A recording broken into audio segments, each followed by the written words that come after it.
தமிழகத்தை மிகப்பெரிய ஆபத்து சூழ்ந்துள்ளது. இது நான் நடத்துறேன்னா இது ஒன்றும் பெரிய எனக்கு சாதனைலாம் ஒன்றும் இல்லை. இனிமேல் தான் இருக்கு ஆட்டம். ஒட்டுமொத்த தமிழகமும் பயங்கரமா போராடும். 12ஆம் தேதிக்கு அப்புறம் இருக்கு ஆட்டம். எஸ்ஐஆர் மம்தா பானர்ஜி அங்க வெஸ்ட் பெங்கால்ல எஸ்ஐஆர் கொண்டு வந்தா எஃப்ஐஆர் கூடுவேன் அரசு வாரண்ட் போட்டு தள்ளி விட்டாங்க. இங்க போட முடியாத சூழ்நிலை 3-4 மாசம் தான் இருக்கு. அறிவார்ந்த ஒரு செயலா இப்ப நாங்கெல்லாம் ஃபுல்லா பண்ணிட்டு தான் வந்திருக்கோம். எஸ்ஐஆருக்கு எதிரான நாங்க பேசல, மற்றவெல்லாம் கிளப்பியும் விட்டு பண்றோம். எஸ்ஐஆருக்கு எதிரான விஷயம் நான் டோட்டலி தேவையில்லாத விஷயம். அது உள்ளதெல்லாம் கோமாளித்தனமான பைத்தியக்காரத்தனமான ஏமாத்துற பிராடுங்க பண்ணியிருக்கிற ஃபாரம் தான் அது.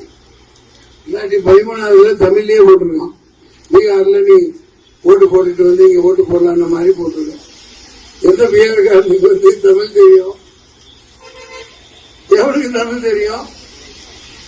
தேடி எவ்வளவு கொழுப்பு பாரு அவனுக்கு.